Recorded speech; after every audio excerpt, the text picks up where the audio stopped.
Adán y Eva salieron del paraíso buscando progresar. Puesto que comieron del fruto, tenemos la oportunidad de nacer en la tierra, aprender y progresar. Todo podemos aprender la diferencia entre el bien y el mal, experimentar gozo, crecer y llegar a ser mejores. En la Biblia, Adán fue el primer hombre creado por Dios.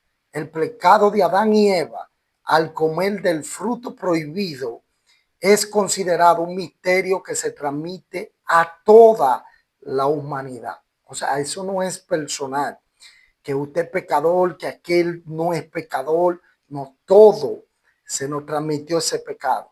Eso le llaman el Yacén Hará, el pecado que fue inyectado a la humanidad cuando Adán pecó juntamente con Eva.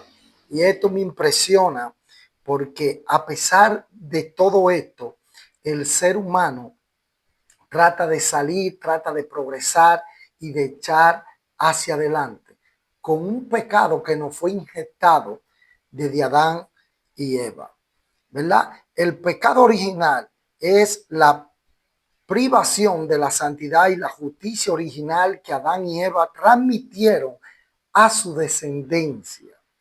El pecado original es un estado y no un acto, por lo que no es pecado personal de cada uno. El pecado original inclina a la naturaleza humana hacia el mal, a la ignorancia, al sufrimiento y a la muerte.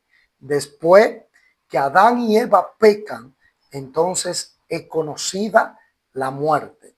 De manera que todos fallecemos después de Adán, después del pecado de Adán y Eva. Y es necesario que entendamos que por Cristo entra la vida y por Adán entró la muerte. Entonces el primer Adán cae, que es el primer hombre, ¿verdad? Cuando cae, me imagino yo a Satanás burlándose de aquella situación, que el primer Adán cayó, diciendo, yo tuve la victoria, ya el hombre no va a poder levantarse, pero a él se le olvidó que venía un segundo Adán, el cual no iba a caer en su juego.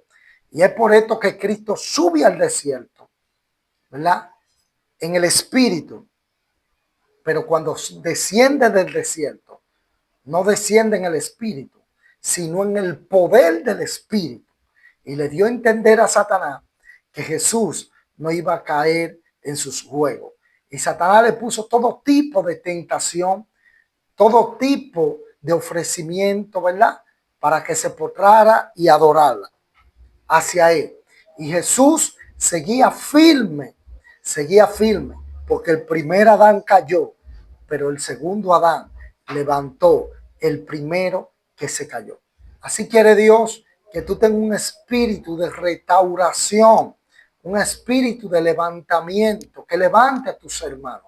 Cuando tú sabes una caída, cuando sabes algo que le sucede a tu hermano, cuando sabes que tu hermano ha caído, cuando sabes que tu hermano está allí tirado, está triste, melancólico, está deprimido, está pasando por alguna tristeza, no lo murmures, no lo critiques, solamente levántate y levanta a aquel hermano que está caído y verá la gloria de Dios. Levanta a todo aquel que necesita una palabra de aliento, una palabra de poder, que por causa de aquel pecado, ¿verdad?, que ha inyectado al hombre. Por eso es que hay depresión, hay desánimo, hay tristeza, hay angustia, hay desaliento, ¿verdad? Hay falta de perdón. ¿Por qué? Por aquel pecado. Pero Cristo te ha levantado a ti para que levante a todo aquel que está caído. Así que acuérdate que el Cristo que levantó al primer Adán que estaba postrado, que estaba caído, así Cristo te da la sabiduría y te da la fuerza para que levante a todo aquel que está caído, a todo aquel que está pasando una situación, a todo aquel que está pasando un desánimo. Entonces Jesús te dice, levanta a alguien que necesita una palabra de aliento, a alguien que necesita una palabra de poder, a alguien que necesita una palabra de Dios en su vida. Así que no te detenga y anda, levanta a alguien, que alguien te necesita. Necesita una palabra de ti, necesita una palabra de poder, necesita una palabra de aliento.